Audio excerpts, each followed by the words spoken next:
francs-maçons, je peux y aller là. Je peux vous parler.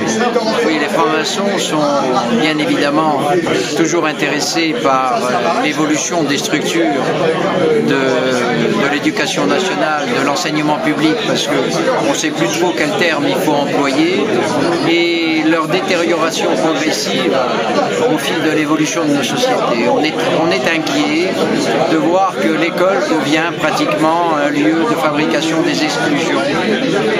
Dans les banlieues en particulier, dans celle que je connais bien, le 93, on a des écoles qui sont en grande difficulté et donc des jeunes qui n'ont pas la même chance que dans l'ouest de Paris par exemple.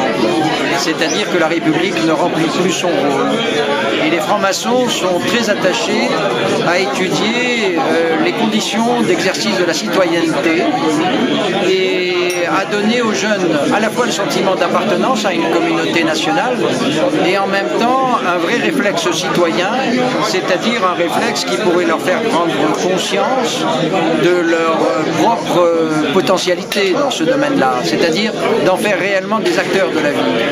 Je crois qu'une des choses qu'on peut dire sur la jeunesse, c'est qu'incontestablement elle a besoin d'une reconnaissance et que c'est dans l'absence de reconnaissance que se crée pas seulement l'exclusion mais aussi la révolte. Les francs-maçons analysent cette situation de près. On a publié récemment une brochure sur l'école républicaine du futur. Non pas qu'on veuille la faire revenir à celle des hussards de la République, bien sûr, mais on a envie aussi de peut-être réanimer un certain nombre de grands principes démocratiques. D'accord, et sur le mot culture et l'enseignement de la culture. Oui, nous disons, moi je soutiens fort que la franc-maçonnerie est un courant de culture. Si la culture c'est un mode d'appréhension et de compréhension du réel qui débouche ensuite sur un mode de comportement, il est sûr que les maçons ont une culture qui les distingue dans les autres courants de culture occidentale. Alors vous savez qu'on est chacun d'entre nous une mosaïque de culture. Je ne vais pas employer le mot de multiculturalisme qui effectivement a une connotation politique, mais je pense qu'en tant qu'individu on subit les influences de plusieurs cultures et que cette analyse-là de sa propre culture est un moyen aussi de mettre une dimension morale dans le pouvoir qu'on peut exercer par la suite. C'est-à-dire dans la nécessité où on doit être peut-être un acteur dans la société, mais un acteur éclairé. Il faut savoir d'où on vient et où on va.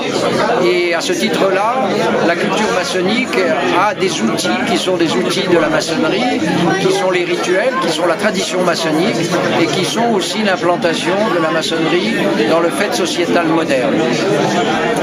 Quels sont vos rapports avec le monde artistique alors? Est-ce que vous avez un rapport Il y a toujours eu chez nous des créateurs qui sont évidemment, vous savez, on n'essaye pas de faire des loges d'artistes.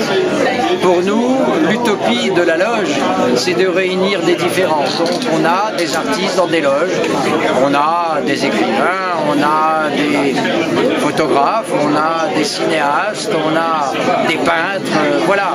Et je crois que eux trouvent, on a des architectes aussi, et eux trouvent en maçonnerie un lieu quasiment idéal de l'expression de leur art, dans la mesure où, d'abord ils ont le souvenir de Mozart. Vous savez que Mozart a écrit des lettres sur sa musique, où il écrivait que sa musique a été transformée par son engagement maçonnique. Et je crois que les artistes, bien évidemment, influencent nos réflexions, mais sont eux-mêmes modifiés par leur chemin maçonnique.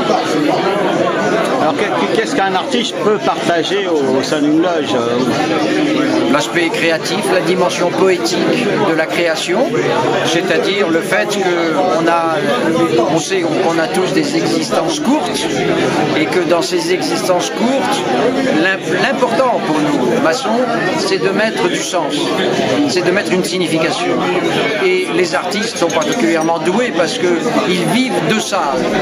Eux ont un ancrage dans la dimension créatrice. Les autres, c'est-à-dire le commun des mortels dont je suis, essayent de se raccrocher à ce courant. Et quel intérêt pour un artiste d'être à la loge? C'est sans doute de modifier aussi son regard, parce que l'artiste qui imagine détenir une vérité n'est pas un artiste, et au contact de la réalité de ses frères et de ses sœurs, il modifie sans doute son regard, son écriture ou ou son audition même pour les musiciens. Merci beaucoup.